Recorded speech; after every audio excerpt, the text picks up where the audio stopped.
The man checks his 2 billion deposit every 6 hours. However, he never expected that when he woke up, he would find himself trapped in his own villa. The safe, which requires retinal recognition, had been opened, and the keys to his bank account had mysteriously disappeared. Just then, the television in the room automatically turned on, playing a piece of news related to him. 今日刚刚获得年度财经人物的同业基金 CEO 钟晓年于今晨9点整发布了一条个人微博，并且上传了一张他在美国阿拉斯加钓鱼的照片。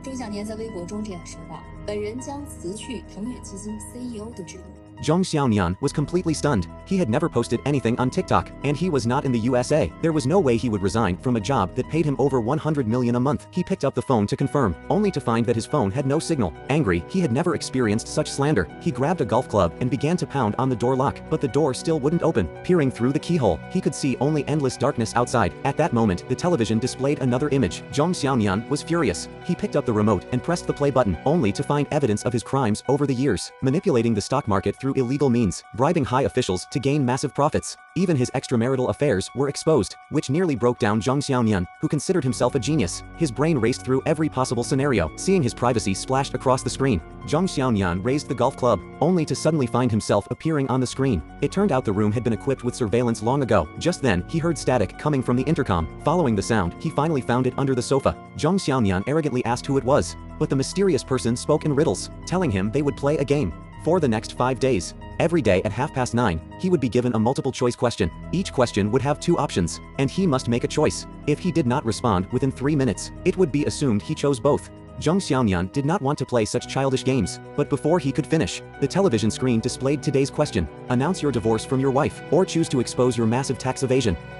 是不是穆斯龙让你干的啊？是不是？ Zhang Xiaonian suspected his wife was behind this, because their relationship had recently hit a crisis. His wife could no longer stand his greed, his unscrupulous behavior to deceive money, that she had proposed divorce yesterday.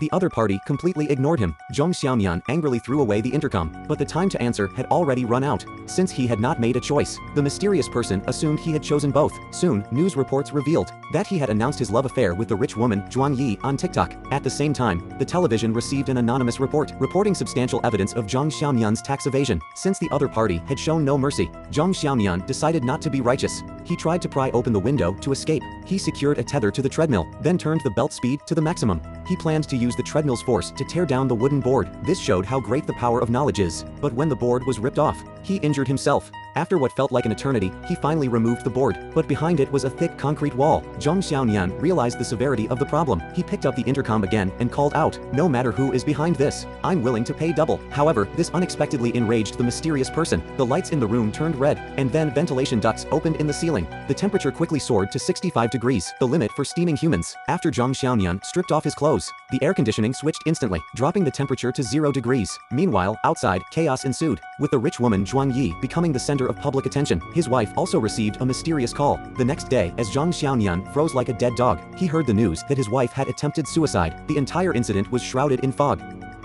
我老婆为什么会自杀？你说话呀！你说话呀！到底是谁呀？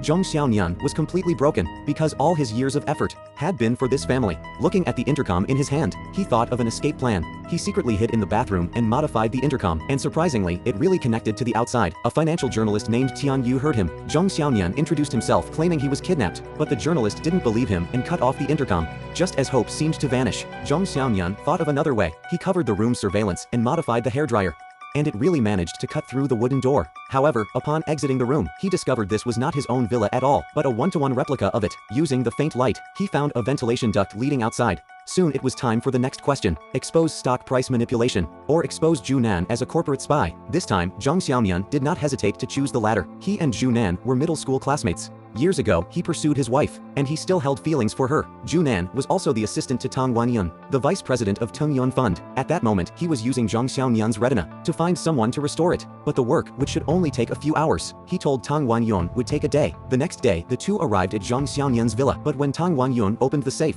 he found it was already empty. Zhu Nan also found Zhang Xiaoyun's passport in the room. Just when they began to doubt, Tang Wangyun received a call from the mysterious person, who instructed him to turn on the television. The news was reporting that Zhu Nan was a corporate spy. Zhang Xiaoyun exposed their relationship as classmates on TikTok, while also revealing a massive amount of text messages, all involving Tang Wangyun's business secrets. This led Tang Wangyun to suspect that Zhu Nan had stolen the bank keys. 说是算了，好吧，根本用不了1天。你骗我！ The two sped along the highway, but due to excessive speed, Zhu Nan crashed into a curb. To save his life, he handed over the stolen key, promising he could get the account password. Just as he was making the call to the mysterious person, the other party only promised to help him get Wei Simeng, while also blaming him for taking what he shouldn't have. Under Zhu Nan's desperate pleas, the mysterious person asked him to open a video call. Zhu Nan's image appeared before Zhang Xiaoyun. The mysterious person asked him to choose to remain silent or reveal the account password. To save his old classmate, Zhang Xiaoyun finally chose to tell the password. However, after Tang Wangyun acquired the password, he had no intention of saving Zhu Nan, but instead chose to make this traitor disappear forever. In the end, Zhu Nan was turned to ashes in a massive explosion. He burned a corner of Zhang Xiaoyun's passport, leaving it at the crash site. Watching the screen filled with snowflakes, he angrily smashed the room's surveillance. Glancing at the ventilation above, Zhang Xiaoyun began to save himself. He followed the pipe upward, but found the exit tightly locked. Yet he knew he was trapped in a space similar to a bomb shelter. On the other side, Tang Wangyun discovered the key was fake. Unexpectedly, the mysterious person had swapped it out long before Zhu Nan. Both were merely pawns to be manipulated. However, when the mysterious person entered the account password, Zhang Xiaoyun's account balance showed only 50 cents.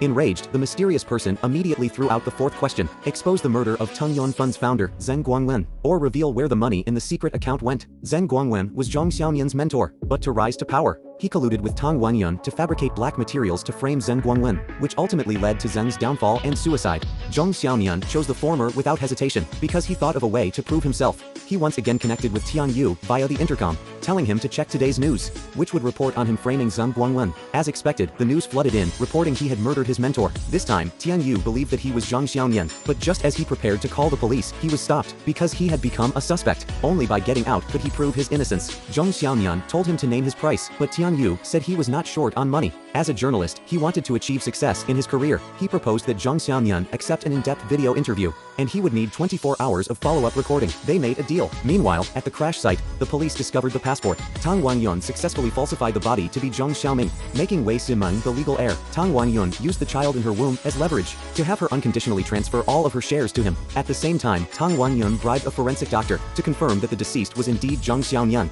Upon learning of his death, Zhang Xiaoyun hurriedly contacted Tian Yu. He thought of a way to find him quickly. In order to expose his location, he ignited all the items in the room. As the smoke in the room thickened, Tian Yu finally located him. Using a tow rope from his car, he ultimately rescued Zhang Xiaoyun. He took Tian Yu back home to meet his wife, but upon meeting, he immediately received a hard slap. Wei Simeng urged him to turn himself into the police, but Zhang Xiaoyun, unwilling to ruin his reputation, needed to find the mastermind to obtain evidence. Only then could he prove his innocence. For safety's sake, he took Wei Simeng back to the old house, the place they had originally rented when they first got together. After getting rich, he bought it back. The layout of the room remained the same, holding all their cherished memories. After going through so much, Wei Simeng no longer wanted to part from him. It turned out that her choice to attempt suicide originally was also due to threats from the mysterious person. Only one of them had to die to ensure the safety of the other. To save her husband, Wei Simeng chose to sacrifice herself. Upon learning this, Zhang Xiaoyun was even more determined to find the culprit. He took Tian Yu to a furniture factory. The mastermind had replicated his villa, but that bed was custom-made for him.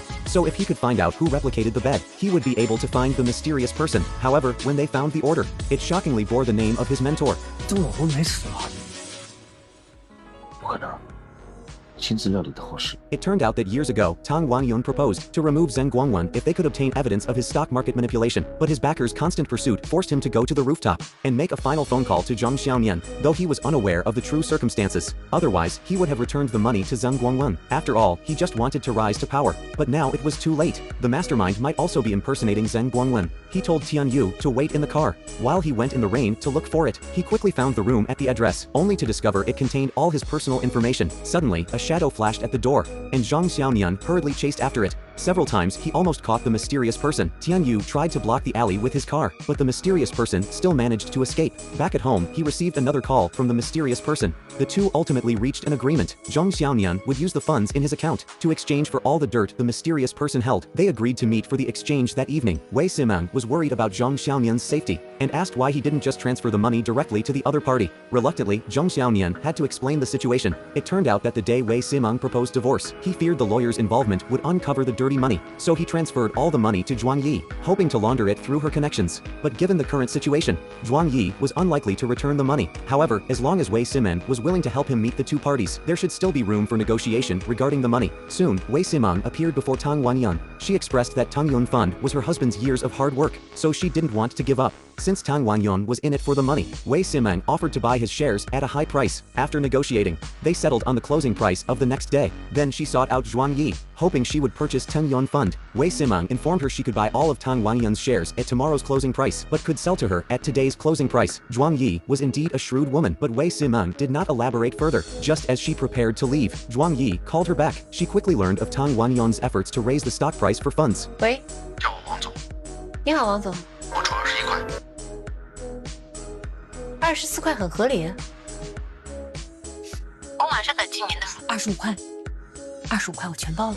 Zhuang Yi knew she would definitely profit big tomorrow, but Zhang Xiaonian warned his wife that all she had was dirty money, so it had to be traded for gold. Soon, Zhang Xiaonian received a full truckload of gold. Meanwhile, Tang Wanyan was still busy working hard to inflate the stock price, but the video of his murder of Zhu Nan had already begun to spread, causing Tang Yuan Fund's stock price to plummet instantly. Tang Wanyan was also wanted for murder. Zhang Xiaonian arrived at the meeting place to conduct the transaction with the mysterious person. However, just as he obtained the materials, the mysterious person was ambushed by Tang Wanyan, followed by several strikes. Zhang Xiaonian could hardly believe it. It turned out Zhuang Yi had also kept something back. She had installed a tracker in the car. Upon discovering the deceit, she contacted Tang Wanyan, promising that if he found the gold, he could have half. Faced with Tang Wanyan's ruthless danger, he had no choice but to obediently hand over the car keys.